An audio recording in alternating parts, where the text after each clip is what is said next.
ঈদ উপলক্ষে রাজধানী ছাড়তে শুরু করেছেন নগরবাসী। অনেকেই ভোগান্তি এড়াতে আগেভাগে বাড়ির পথ ধরছেন।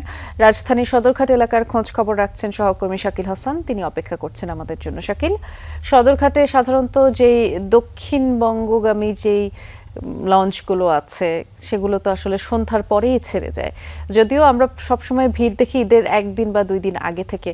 আজ যেহেতু ঈদযাত্রার প্রথম দিন, আপনি ভিড় কেমন দেখছেন? প্রতি বছরে আমরা দেখি যে বিশেষ করে দক্ষিণাঞ্চলের মানুষ যারা রয়েছেন তারা কিন্তু সদরঘাটটি ব্যবহার করেন লঞ্চে নিরাপদ এবং আরামদায়ক পরিবেশে বাড়ি ফেরার জন্য। এবং এবারও কিন্তু শুরু হয়েছে ঈদযাত্রা এই সদরঘাট লঞ্চ টার্মিনাল থেকে। এবং আজকে পরিদর্শনে এসেছিলেন নৌ পরিবহন প্রতিমন্ত্রী রাজীব আহসান। তার সঙ্গে আমরা কথা বলেছি। তার কাছে আমাদের প্রশ্ন ছিল এবারের ঈদযাত্রা নিরাপদ করতে সরকারের পদক্ষেপগুলো কি।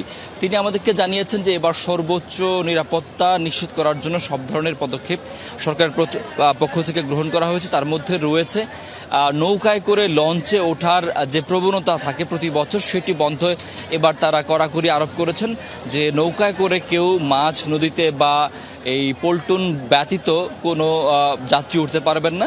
আর পাশাপাশি লঞ্চগুলোতে ওঠার জন্য যে আগে ব্যবস্থা ছিল যে শুধুমাত্র একটি পাতলা কাঠের পাটাতন ব্যবহার করা হতো, সেখানে কোনো হ্যান্ডেল থাকতো না, সেটি এবার বদলানো হয়েছে এবং বেশ প্রশস্ত বেশ কাঠের পাটাতন ব্যবহার করা হচ্ছে লঞ্চগুলোতে ওঠার জন্য।